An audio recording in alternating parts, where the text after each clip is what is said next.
What's up everyone, this is Soul with another video, and with the start of the new year, I think it'd be fun to make some predictions and best guesses as to what we're going to expect from World of Warcraft in 2025. It's going to be a short list, it might not even be things you like, but these are like, I guess they're plausible what-ifs without getting too off the rails. So let's just have some fun with it, and if you want to support the channel, please hit the like button, subscribe for more WoW coverage, and catch me live for a chat. Of course, as well, share your predictions too, your wish lists, or your doomer talk, whatever you like in the comments. I have a good feeling the cost of Transmog will be given a look sometime this year. Now, I don't know how they're going to do it. I've spoken on that a lot, but I mostly want to focus on identifying how different WoW has become in the past 4 or 5 years. Cosmetic rewards have exploded, starting in Shadowlands with all these cosmetic-only appearances, and it's not limited to just new tier sets from endgame content, but appearances from vendors and activities, and more recently the trading post. And yet, costs continue to steadily rise, and I'm going to make this claim. It dares to challenge the wallets of the more casual players who, yeah, they can make gold all sorts of ways, but it's one thing to have a weekly upkeep for combat related stuff, hey, I need flasks and potions and repair stuff. But it's another thing if we want to change our appearance, which costs nothing if we want to maybe change our current mount or pet or title, but not transmog. I'm not questioning the value of gold sinks, they're a healthy thing to have. The question is if Blizzard should allow at least a little bit more freedom for players to change their outfits using this ever-growing collection, much of it being gifted to us these days. I have a feeling they'll do something about that this year, or at the very least, when Midnight is announced, we know there's going to be an item level squish that might indirectly result in lower transmog costs, which will also make me question why transmog costs are linked to item level at all. I think we're slowly starting to see a shift in the so-called casual versus hardcore conversation, and it's thanks to delves. And I predict from this, we're going to see the solo player start to find its voice and in their rhetoric kind of distance themselves from other players, but let me elaborate on that. From watching comments and player behaviors over the past few months, I've started to notice at least some of the delvers who see that as their only endgame.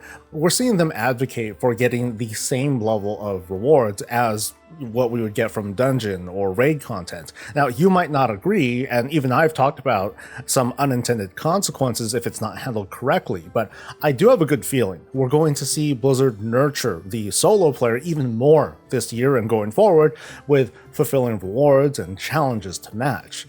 Meanwhile, the dungeon and raid people, those who do group content, they're going to be like, hey, that's cool. And then they'll just go back to what they're doing because delves aren't like a long-term solution to their progression. But I do bet, and this is a smaller prediction, I think that Blizzard's working on rewards for them to make their activities feel more distinct. The upcoming raid-based Renown track is a small example of that, I think, and we can look forward to more in the future. Kind of related to the attention toward solo players, it's not going to surprise me if Blizzard caves into certain demands from players frustrated in the Pug world, mostly with Mythic Plus and raids. Now, these people do like challenges, and they like grouping, but, if you look at social media, it certainly looks like they're having a miserable go at it right now. So maybe Blizzard will take on some targeted fixes in the short term, but attempt a few bigger experiments later in the year, maybe if there's a Season 4 of The War Within, which I figure that there probably will be. So I'm talking about things like using the Dungeon Finder to access Mythic 0 dungeons. I'm talking about solo queuing for Mythic Plus, maybe up to a certain key level. Now, personally, I'm a big skeptic on this because I don't have any bright ideas beyond just, yeah, go ahead, just let them queue. Maybe they'll have to consider levers or creating their own kind of matchmaking rating, and the queue, it still needs to feel good, right? Because imagine having each key level have its own separate queue, and then you're going to see some key levels are going to be possibly really, really dead because you're going to have that many difficulty levels. But I do think they're going to do something for the Pug world, because a lot of the folks who used to settle for keys to get gear, a lot of those folks, they went off to delves with no intent to come back either, because either they got burned or they didn't want to do group content in the first place.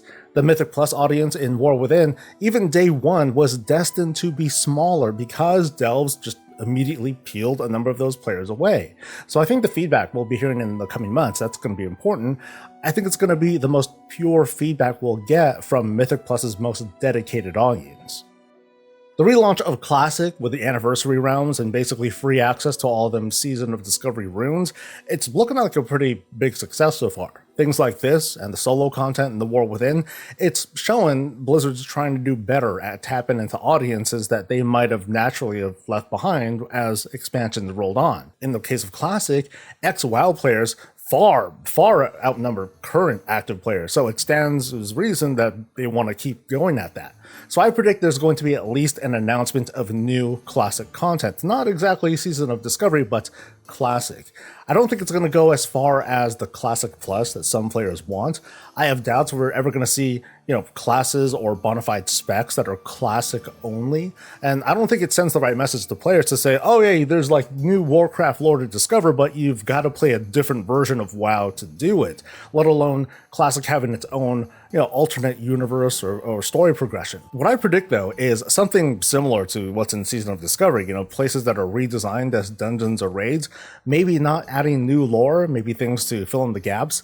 But on the other hand, they can do that. They can add new stuff that's related to that era of World of Warcraft, and these newer dungeons or raids or questing experiences with lore can be made available on both Classic and Modern realms. So maybe they'll release them simultaneously. I don't want to get lost in the details, so I'm going to kind of step back and reframe what I'm trying to say. I think we're looking for new content and new experiences that all WoW players can get into without feeling forced to play the different client. Folks have wanted cross-faction stuff to be entirely lifted like yesterday. I predict we'll continue to see moves towards that. In this case, the hurdle of requiring battle tags to invite people to parties or guilds, it's probably going to go away this year. And by probably, I mean please make it go away this year. I don't know if it's a tactical thing or it's them being scared of people getting confused and joining the wrong, faction or guild. Maybe it's both, but in any case, it'll likely get ironed out this year. Why though? Because it's a big pain in the ass to do. That's why. I like having my battle tag list be as small as possible, and it's just lame to have to do the whole battle tag thing, or to tell someone who's trying to join the guild who's on the opposite faction to get on a horde character. Then I can invite them, and then I'll promote them to someone who can invite, and then they can invite their own character on the alliance. Whatever. It's lame. It's dumb. It's barely a prediction. I just want it gone this year. So yeah, that's my short and simple list of stuff to hope for and maybe expect or predict, along with the usual, there's going to be more raids and dungeons and outdoor content and Bran, hello, yeah, okay. Late this year, Player Housing's going to come and the game will officially be fixed. But now the floor is yours. Share your thoughts in a comment below, like and subscribe, and I'll see you for the next thing. Stay safe, stay healthy, and stay breezy.